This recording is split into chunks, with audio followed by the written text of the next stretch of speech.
Apocalipse também é o tema que eu mais amo. Temas que eu amo: Apocalipse, Daniel e doutrina do santuário.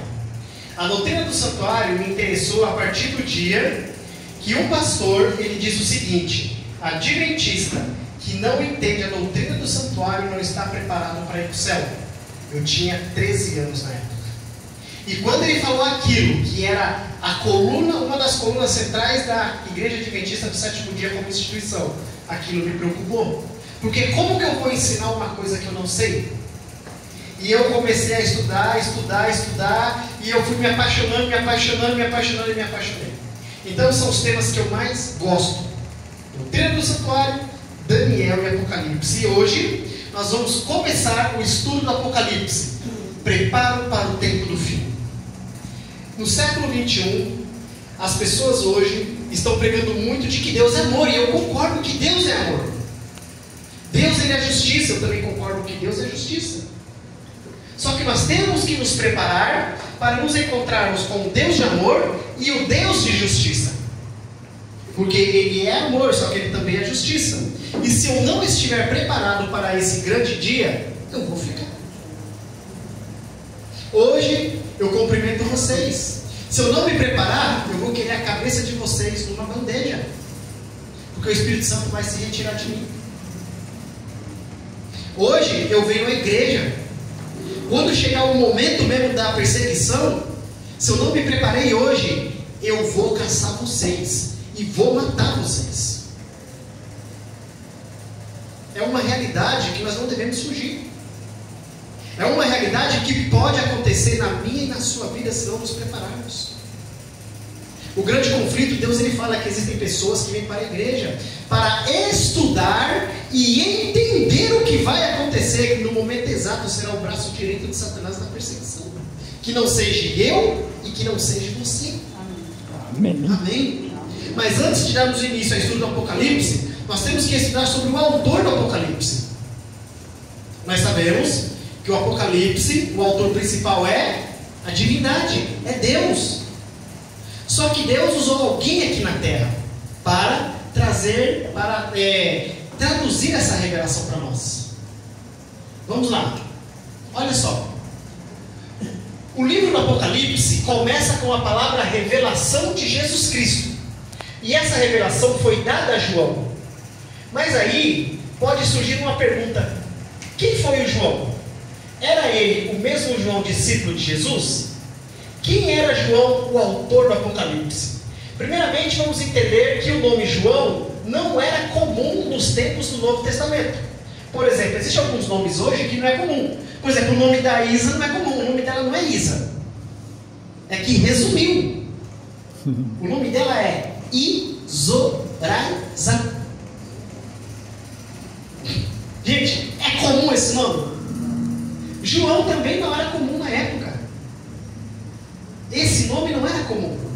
Agora, como que chegou-se à conclusão de que o autor do Apocalipse é o mesmo autor do Evangelho de João, 1ª, 2ª e 3ª João? Vamos para o próximo. Quando João viu Jesus pela primeira vez, ele era adolescente com aproximadamente uns 18, 19 anos. Junto dele, enquanto assistia o batismo de Jesus, estava seu melhor amigo André e junto com seu irmão Pedro. Quando João Batista disse: "Esse é o Cordeiro de Deus", tanto André quanto João decidiram seguir Jesus. João escreveu o livro do Apocalipse na rochosa ilha de Patmos, uma pequena ilha, cerca de 80 quilômetros de distância da costa sudoeste da Ásia Menor. Então, poucas pessoas, não sei se vocês sabem, poucas pessoas ouviram a voz vinda do céu no batismo de Jesus: "Esse é meu filho amado, em quem me comprazo." Poucas pessoas ouviram. E o discípulo amado teve o privilégio de ouvir isso. No batismo de Jesus estava a Trindade, ou a divindade. YHWH, Deus o Pai, Jesus Cristo sendo batizado, e o Espírito Santo como forma corpórea de uma pomba. A divindade, a Trindade estava ali. E poucos tiveram o privilégio de ouvir a voz vinda do céu. Muitos estudiosos questionam se o Apocalipse realmente foi escrito pelo apóstolo João. pois fazem comparação entre o Evangelho de João e o Apocalipse, e veem que não poderia ter sido escrito pela mesma pessoa. Por quê? Existe uma diferença de linguagem entre os dois livros. A gramática do Evangelho de João é simples, porém correta. O Apocalipse foi escrito em grego e está contaminado com irregularidades gramaticais. Então eles analisaram João, analisaram Apocalipse e falaram: não, tem alguma coisa errada aqui, não é o mesmo autor. Tem uma coisa que não está batendo aqui. Por quê? O Evangelho de João é simples, porém correto. O Apocalipse não, tinha muitos erros gramaticais, deixando claro que o autor do Apocalipse não era bem versado em grego. Além disso, o estilo de escrita e o conteúdo teológico são bem diferentes. Nós temos que entender uma coisa. Primeiro, João, ele era uma pessoa simples. João não era estudado. Primeiro tópico. Tá? Ele não era. Ele era uma pessoa simples. E quando ele escreveu o Evangelho de João, acredita-se que ele teve auxílio. Nós vamos ver isso mais à frente. O Apocalipse é cheio de imagens, símbolos estranhos. Trata de assuntos referentes aos últimos dias. Já o Evangelho de João é história de Jesus, um relato da vida dele. Uma explicação para os erros gramaticais é que João era judeu. O grego não era sua linguagem materna. É possível que ele escreveu o Evangelho em Éfeso com auxílio de um secretário e editor que teria revisado e aperfeiçoado a linguagem. Por isso que existe essa diferença do Evangelho para o Apocalipse. O Apocalipse ele escreveu e não teve auxílio. Já o livro de João, ele escreveu, teve auxílio e teve alguém para corrigir. Então os estudiosos, acharam meio estranho. Mas será que é o mesmo João? Mas de acordo com a profetisa do Senhor, é o mesmo João. Tá? O livro do Apocalipse foi escrito em uma linguagem, em uma época de hostilidade romana para com o cristianismo, que acabou se transformando em perseguição direta. Para vocês terem uma ideia, esse livro que nós temos aqui, a facilidade de estudar e muitas das vezes não damos valor, na época de João, os cristãos sofreram. Eles eram cruelmente perseguidos. Eles não podiam se reunir como nós nos reunimos. Eles não podiam exaltar o nome de Cristo. Eles não podiam falar de Jesus em qualquer lugar. Quando você pega o livro de Atos, você vê que Pedro, ele apanhou. Paulo apanhou. Por quê? Defendia o nome de Jesus. Então, o Apocalipse foi escrito em uma época muito difícil. E vou dizer uma coisa: se o Apocalipse tivesse escrito com verdades nua e crua, dos dois ou a Bíblia não existia, ou não existia o livro do Apocalipse. Então Deus ele usou símbolos, ele usou meios para que, de acordo com o próprio livro do Apocalipse 1:7, só as pessoas que estudassem iam ter entendimento da profecia relacionada ao tempo do fim. E eu fico, Cláudio, muito surpreso quando eu vejo pessoas da nossa igreja com medo do futuro, com medo dos acontecimentos, com medo de coisas que está tendo a tendência a piorar. Por quê? O Apocalipse, Daniel, o Espírito de Profecia já relata. Então, se eu tenho medo, é porque eu não sou estudioso. Se eu não sou estudioso, eu não estou preparado. Se eu não estou preparado, eu vou ser enganado. Eu sendo enganado, vou querer a cabeça de vocês. Olha que legal. É verdade, por quê? Vai chegar um momento em que o Espírito Santo vai estar com vocês e comigo não. E eu vou achar estranho. Porque eu vou me basear na vida passada de vocês, não na conversão. E aí eu vou chegar e falar assim: peraí, mas fulano era assim, assim, assado, frito e cozido, e ele faz essas coisas? Ele tem o Espírito Santo? Peraí, eu era dedicado e não estou fazendo? Tem alguma coisa de errado aí? E vou começar a ficar observando. E vai chegar um momento, pode ser através de uma água, porque tem pessoas que vai pedir água, e, por exemplo, eu peço água para o Cláudio. O Cláudio me dá água. Quando eu ponho a bola, se transforma em sangue. Eu vou chamar ele de feiticeiro. E aí eu vou querer matá-lo. Olha que situação. Nós temos que falar a mesma língua. Olha o que Deus nos fala aqui, ó.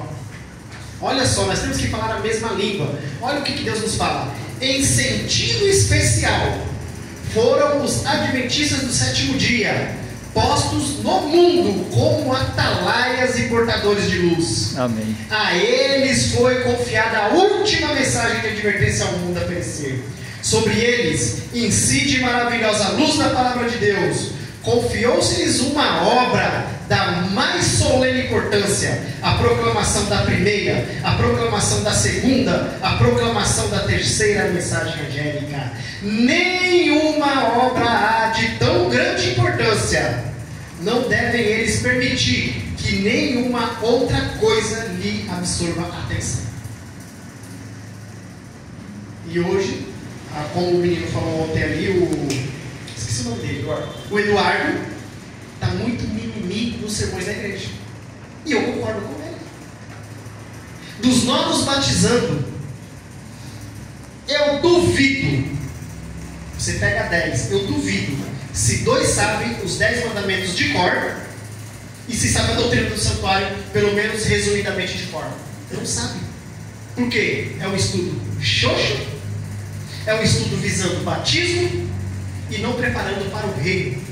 Os estudos têm que ser dados visando preparar instrutores bíblicos. E como se prepara? Dando o estudo. Olha, é assim, assim, assim. Você vai aprender a manejar a Bíblia. Você vai aprender a fazer o negócio como tem que se fazer. E você prepara a pessoa para ser um instrutor ou uma instrutora bíblica. E digo para vocês, um estudo bem dado dificilmente vai ter uma apostasia. Só vai ter essa pessoa parar de orar. E ela pode sair da igreja, para outra ela não vai. Porque ela sabe que a instituição adventista do sétimo dia é a instituição verdadeira. Eu não tenho essa dúvida. Ela é a instituição verdadeira.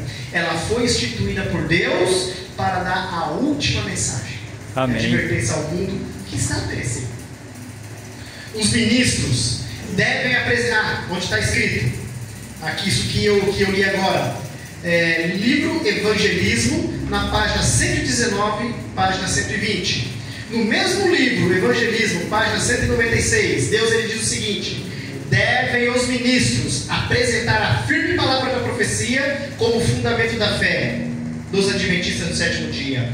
As profecias de Daniel e Apocalipse devem ser cuidadosamente estudadas e em ligação com elas as palavras: eis o Cordeiro de Deus que tira o pecado do mundo. Deixem fora de seus discursos assuntos de menor importância e apresente as verdades que hão de decidir o destino das almas.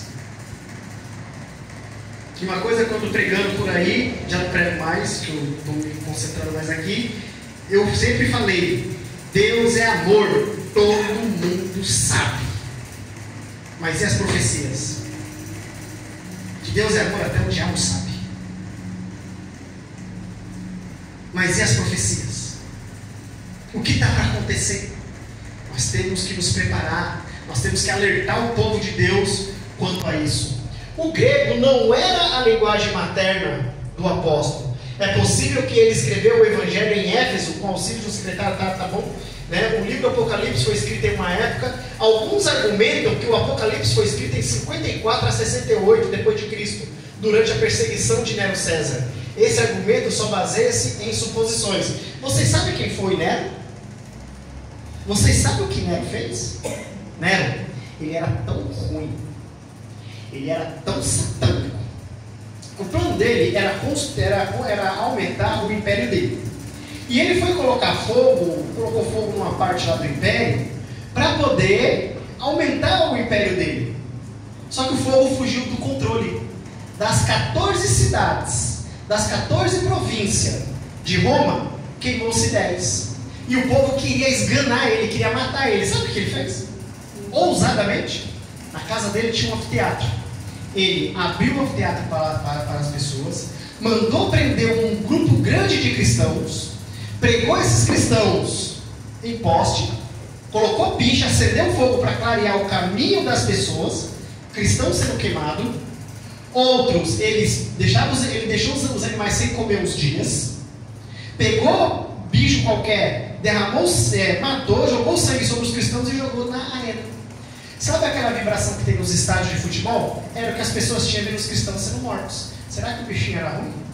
Mas não foi nessa época que o Apocalipse foi escrito. Próximo.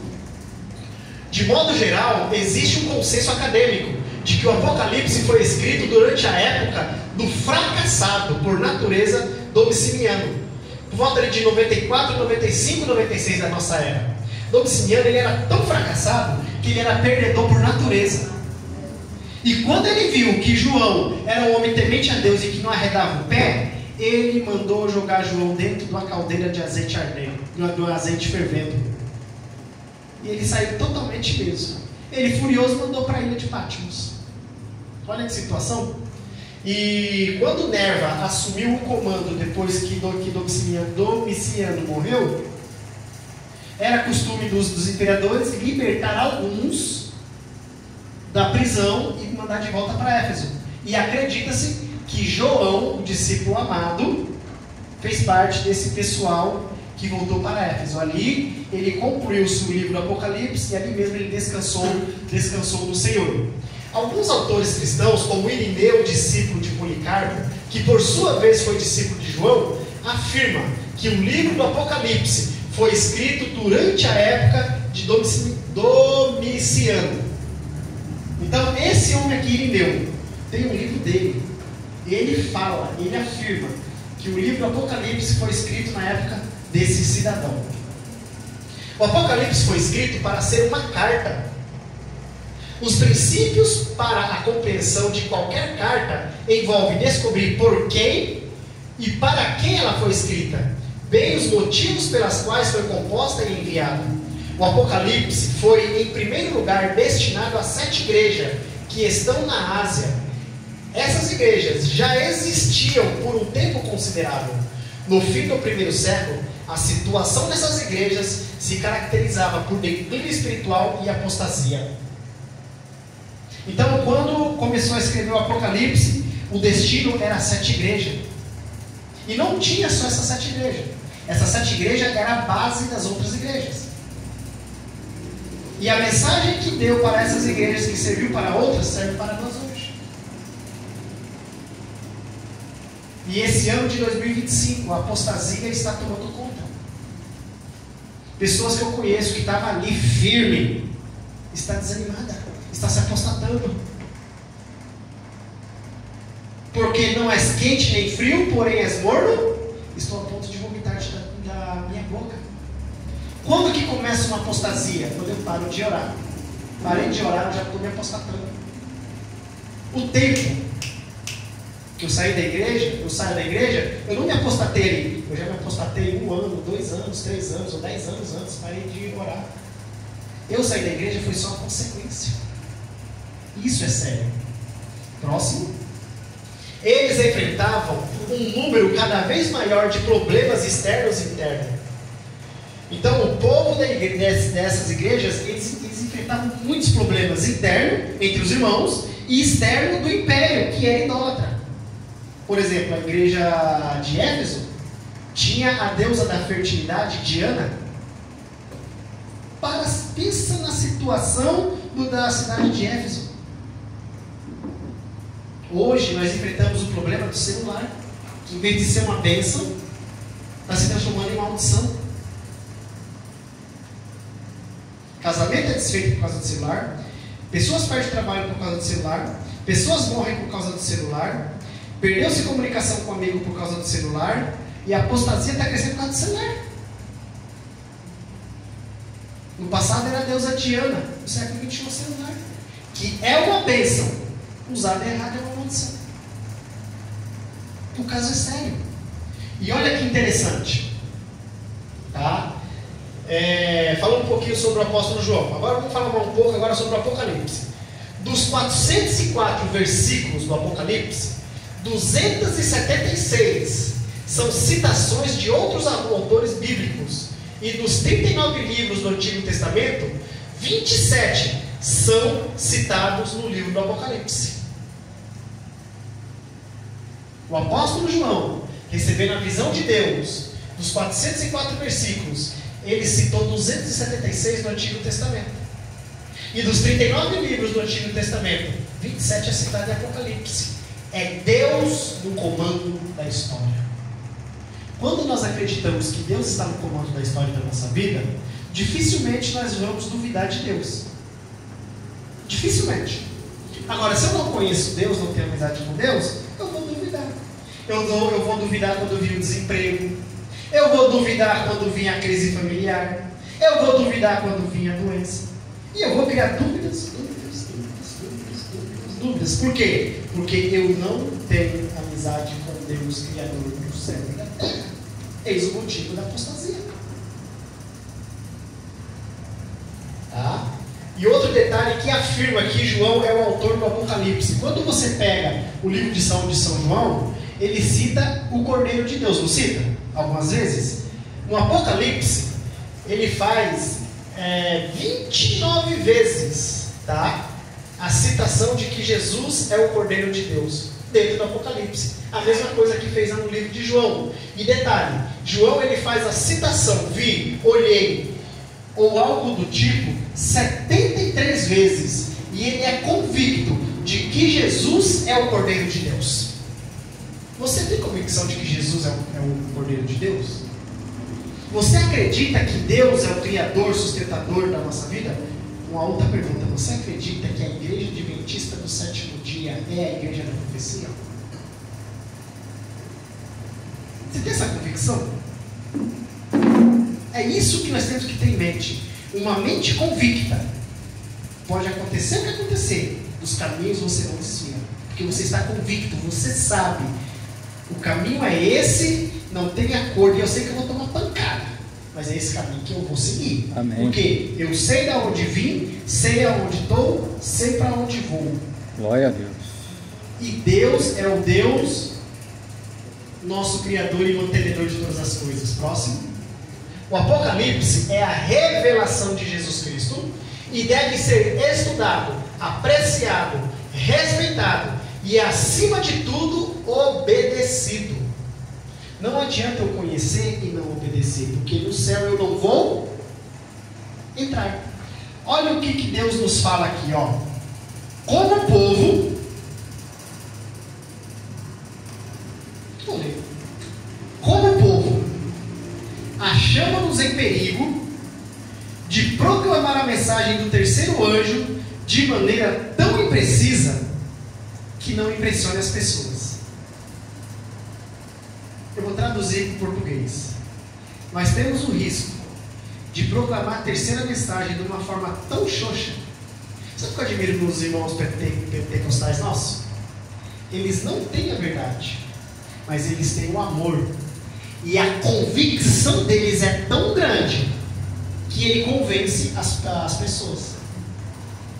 A convicção deles é tão grande, mas eles têm uma convicção tão poderosa que até o cético passa a acreditar.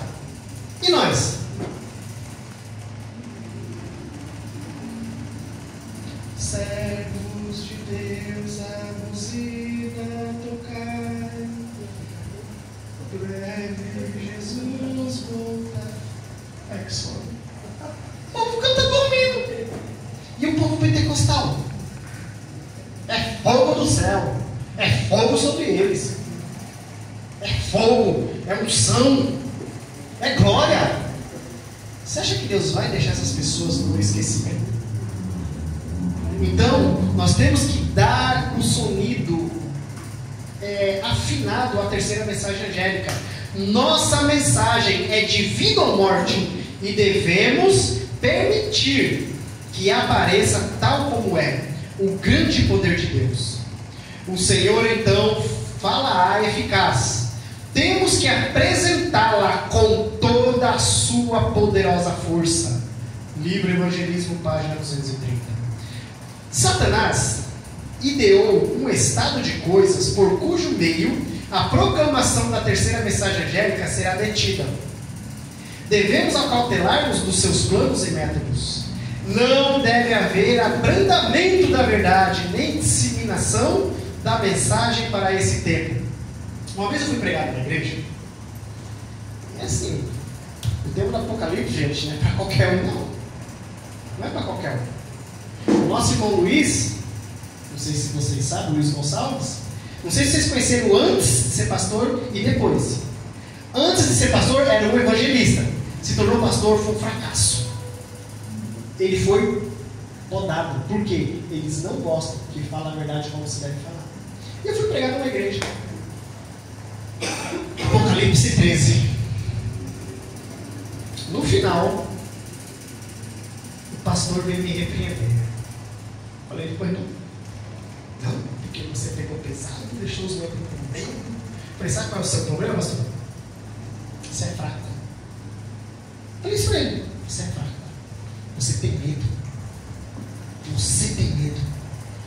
Você não está orientando as ovelhas como se deve orientar. Elas estão sendo enganadas. Elas acham que a perseguição vai ser cenas de filme romântico.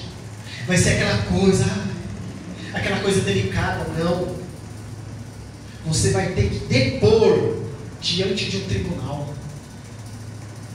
Você vai ter que comparecer diante de milhares de pessoas em rede nacional e dar testemunho da tua fé. E Amém. aí, irmão? Baixou a cabeça e ficou quieto. Depois eu soube que ele havia sido orientado a podar de pregar sobre profecias dentro da igreja. Uma igreja do Nordeste, o pessoal de Minas foi falar sobre a doutrina do santuário no Nordeste. E o tema era verdadeiro. Eles foram proibidos de voltar lá. Sabe por quê? Porque eles pregaram a verdade e o pastor não gostou. Porque estavam pregando heresia. Eu fiz questão de ver os vídeos, não era heresia. Satanás tem os seus dentro da igreja que querem travar a obra de Deus. E nós, como atalaia, devemos dar a mensagem exata. Eu ganhei bolsa de estudo para ser pastor. Eu ganhei.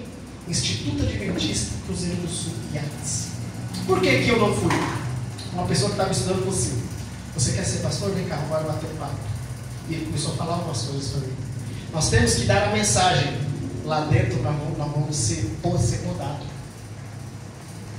É isso. Eu falei, então eu não aceito. Eu falei, gente, não quero mais. Porque a verdade tem que ser pregada com amor, mas tem que ser dada a nota exata. Gente, existe algo para acontecer. E se eu e você não proclamarmos a mensagem como deve, se nós não levarmos a mensagem como deve, o sangue vai cair sobre a nossa cabeça. Satanás, ele idealizou uma forma de que a mensagem seja detida. Ele romantizou, gente, ele teve a capacidade mental, intelectual, descarada de romantizar o sacrifício de Cristo. O sacrifício de Cristo hoje é romance. Quem vai assistir no cinema, que já até teve, do Mel Gibson, não gosto de cinema, fui quando era criança. Depois que eu descobri que é pecado, aí que eu não vou mesmo. Mas pessoas que foram falaram, o negócio é tão romântico que as pessoas choram. Sai de lá, vão beber. Eu falei, está de brincadeira, é verdade. Satanás, ele está idealizando uma coisa que é séria para o povo adventista do sétimo dia. Ser adventista é para homem, é para mulher que tem a coragem de carregar o distintivo no peito. E saiba você, irmão, você não vai ter amigos.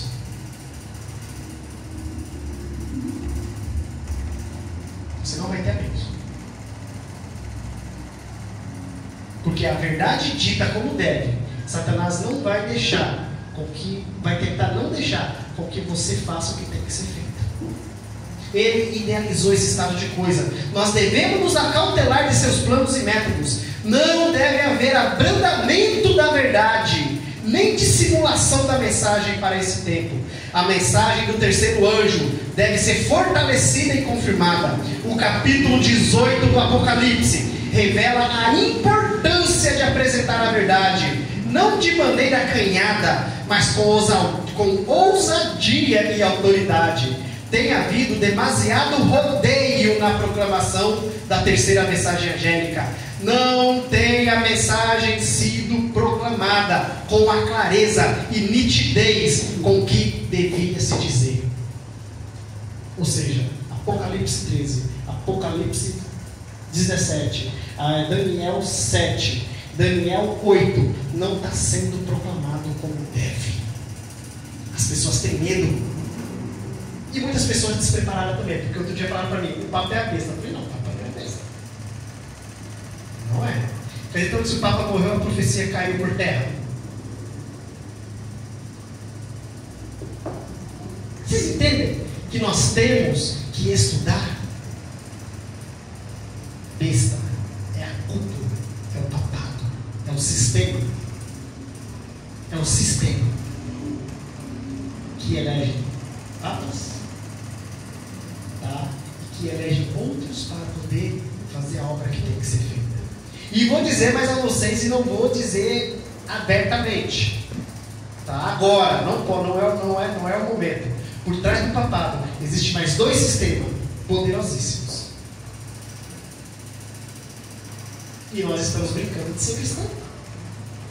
Se nossos crentes estivessem, olha só, meio despertos, se os nossos crentes, se os adventistas do sétimo dia estivessem meio despertos, não é totalmente desperto, é meio, tá? Se reconhecessem a proximidade dos acontecimentos descritos no Apocalipse, operar-se-ia uma reforma em nossas igrejas e muito mais haveriam de crer na mensagem. Livro Evangelismo, página 195. Por que a nossa igreja está morta? Por que as pessoas estão se apostatando? Porque creem na verdade como se fosse mentira. E eu admiro nossos irmãos pentecostais, porque eles creem na mentira como se fosse verdade. E eu tenho acesso a coisas do livro Testemunhos para a Igreja, tá? Que a maioria dos salmos, eu vou pôr no telão para vocês poderem estudar em casa. A maioria dos salmos está dentro da igreja católica, e uma boa parte dentro das igrejas protestantes, dentro das igrejas evangélicas. Isso me deixou preocupado. E ainda veio uma pergunta abaixo: são todos os adventistas salvos? Não. Uma grande maioria, gente, esse nome grande maioria me deixou preocupado. Eu não quero estar incluso nessa grande maioria. Uma grande maioria que professa crer na verdade, não vive a verdade como tem que ser vivida. Eu vou trazer aqui e vocês vão ver. Nós, como adventistas do sétimo dia, nós temos que dar a mensagem de forma correta. Se nós não dermos a importância merecida, se adulterarmos a mensagem, um dia vamos prestar contas, vamos enfrentar um juízo, onde vamos prestar contas e sofreremos uma penalidade descrita nesse livro. E vou dizer uma coisa para vocês. Mateus 5 fala sobre 9 bem-aventuranças. Fala. Vocês sabiam que Apocalipse tem as 7 bem-aventuranças? Vamos ler? Vamos lá. Primeira bem-aventurança. Apocalipse, capítulo 1, verso 3. Apocalipse, capítulo 1, verso 3. A primeira bem-aventurança está aqui. O Apocalipse tem as suas 7 bem-aventuranças. Deus, ele é tão perfeito,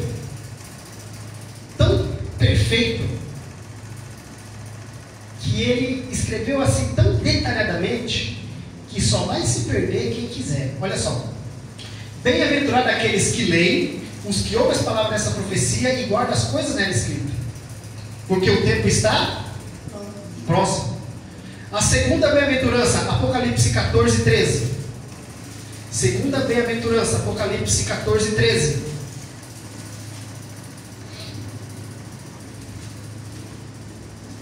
Eu não queria passar por isso não, mas se eu tiver que passar, não é passa. Eu não queria passar por isso aqui não. E ouvi uma voz do céu que me dizia: escreve, bem-aventurados os mortos, que desde agora morrem no Senhor. Sim, diz o Espírito, para que descansem dos seus trabalhos e as suas obras os sigam. Terceira bem-aventurança, Apocalipse 16, 15.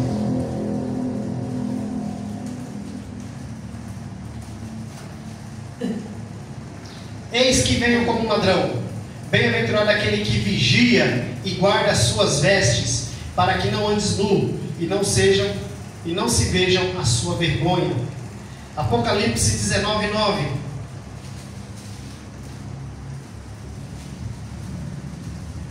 Disse-me, escreve, bem-aventurado aqueles que são chamados às ceias da boda do Cordeiro. E disse-me, essas são as verdadeiras palavras de Deus. Vocês estão vendo que essas bem-aventuranças é tudo com promessa? Bem-aventurança, tudo com promessa, gente. Quarta bem-aventurança, Apocalipse 20, verso 6. Bem-aventurado e santo, aquele que tem parte na primeira ressurreição. Sobre estes não tem poder a segunda morte, mas serão sacerdotes de Deus e de Cristo, e reinarão com Ele 1000 anos. A quinta bem-aventurança. Agora vamos para a sexta. Apocalipse 22, 7.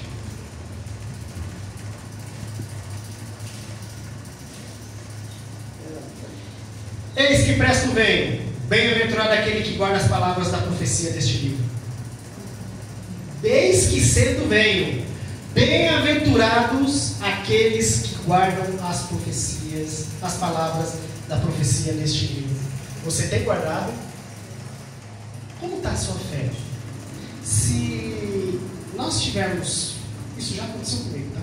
Eu posso falar prioridade. Quando a gente está fraco na fé, a gente não ora. E quando ora, é uma oração tão xoxa que a gente cansa. É uma oração xoxa que a gente não cansa. Fala, rapaz, eu vou fazer essa oração de novo. E com o tempo a gente cansa, a gente não tem aquele diálogo com Deus, a gente não estuda, a gente não procura viver, e aí a gente acaba se acostumando da fé. O último, Apocalipse 22, 14. Bem-aventurado aqueles que lavam as suas vestiduras no sangue do Cordeiro, para que tenham direito à árvore da vida e possam entrar na cidade pelas portas. Deus está dizendo para você hoje, põe o seu nome aqui, Wagner. Feliz é aquele que lava as suas vestiduras no sangue do Cordeiro, para que tenha direito à árvore da vida e possa entrar na cidade pelas suas portas. É Deus falando para mim e para você. E eu pergunto para você nessa noite: você está preparado para encontrar Jesus nas nuvens? Não, menos. Você está preparado para passar pela prova?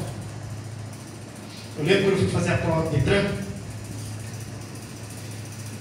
Eu fiz as aulas, como sempre, eu sou o aluno mais chato. Sou aluno chato, porque eu faço pergunta. E aí teve uma situação lá, que o professor falou, ciscou, eu falei, professor, gostei, agora vamos lá. Cruzamento, faixa. O que eu devo fazer? Não tem semáforo, o que eu devo fazer? Se eu parar em cima da faixa, eu sou multado. Se eu parar antes da faixa, eu não vou ver nada. Faixa, faixa, faixa, faixa. Professor, o que eu faço? Ele olhou para minha cara, mas tu é chato, hein? Eu falei, você está aqui para me ensinar, fica quieto e ensina. Ele olhou para minha cara assim, sério. Eu falei, fala, meu filho. Ele falou, não vou falar. Eu falei, porque você não sabe. E ele não sabia. Sinceramente, ele não sabia. Ele foi pesquisar com o professor, foi pesquisar com outro professor, depois do intervalo ele botou uma mansidão, pediu desculpa e falou assim, talvez é a dúvida de todo mundo, e começou a explicar. Eu falei, você não sabia, né? E fui fazer a prova, gente. Fui fazer a prova. Tem que acertar 21 de 30. Falei, Deus, é o Senhor agora. Eu não quero comprar minha habilitação, eu quero ser o melhor. E fiquei bravo. Sabe por quê, Tati? De 30 eu acertei 29. Eu não gabaritei.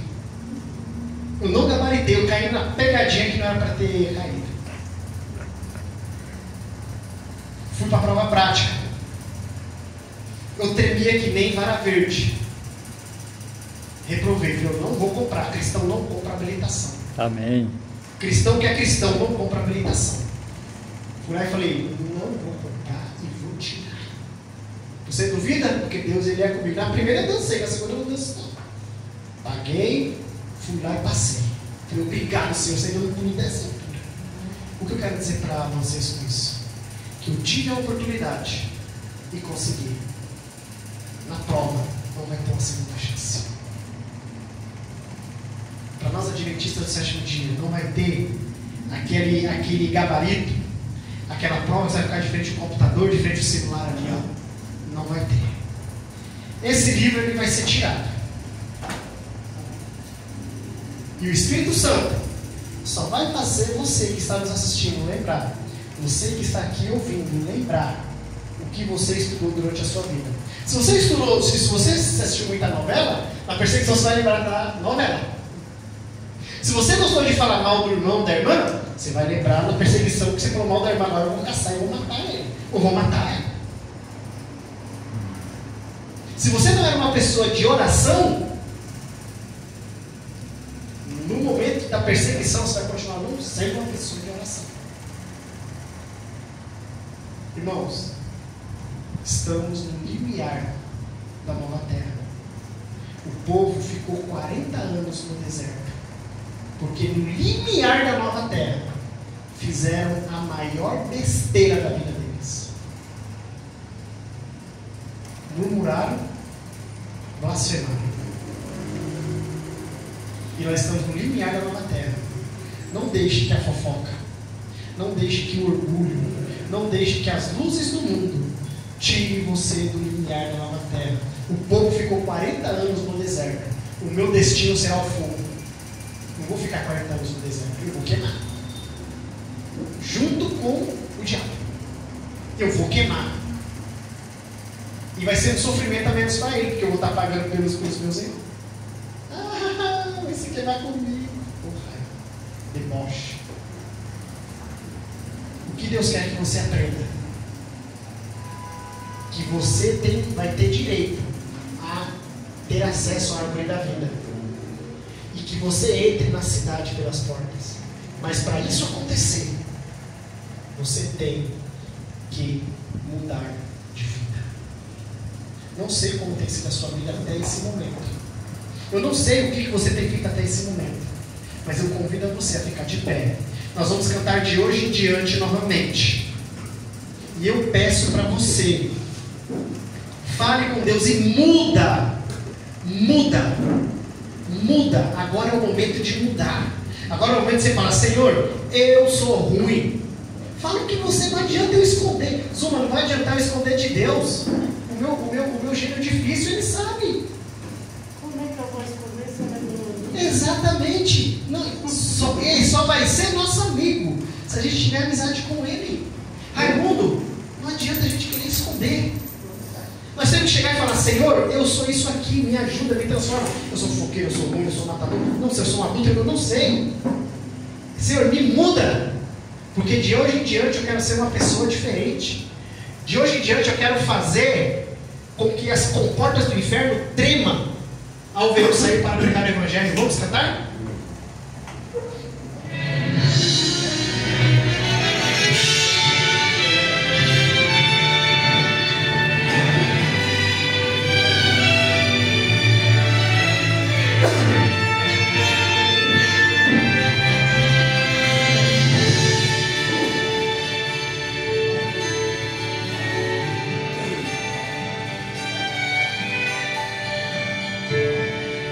Hoje em diante escolho viver com Jesus, como um barco que alcança o porto, eu encontrei sua luz. De hoje em diante escolho amar, pois eu tenho paz, só Jesus pode dar. De hoje em diante, Senhor do universo, és minha esperança, santifica os propósitos do meu coração. Contigo ao meu lado, não tenho mais o que temer.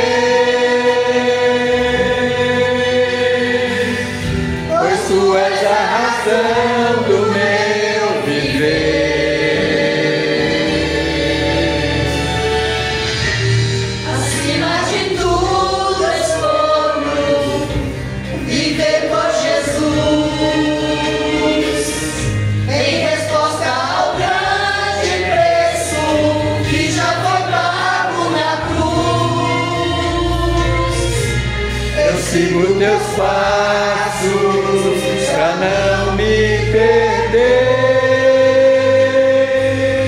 Descobri que és minha razão de viver. De hoje em diante, Senhor do universo, és minha esperança. Santifica os propósitos do meu coração. Contigo ao meu lado, não tenho mais o que temer, pois tu és a razão do meu viver.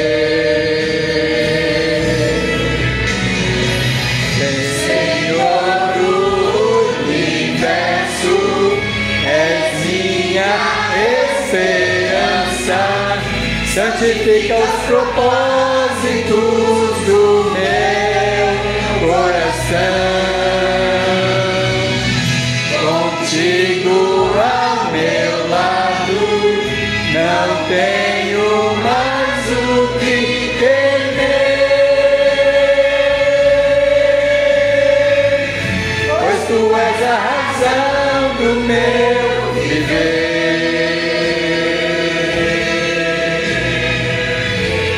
Pois tu és a razão do meu viver.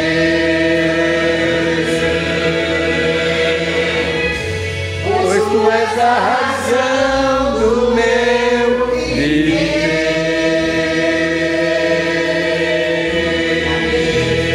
Amém? Amém.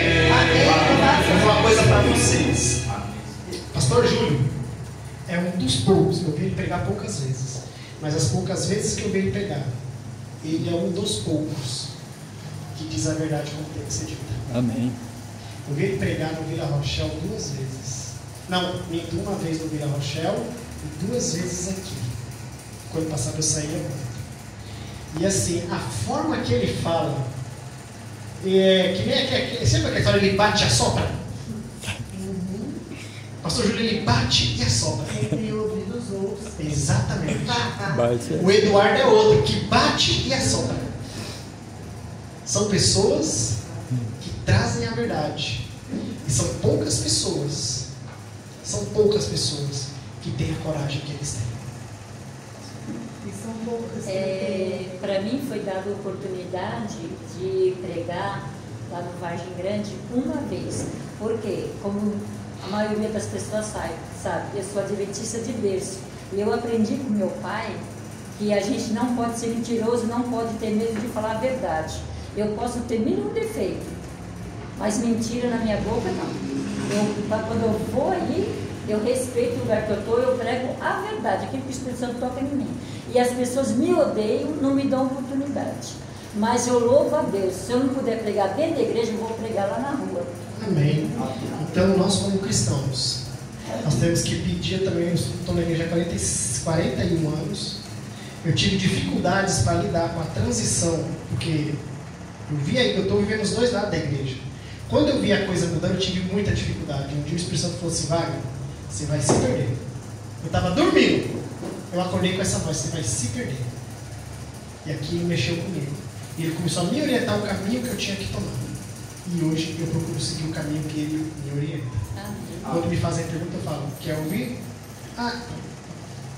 E eu admiro o Eduardo e o pastor Júlio, porque eles batem a sopra. E é uma verdade que se nós não nos cuidarmos, nós vamos nos perder. Que Deus abençoe vocês como igreja.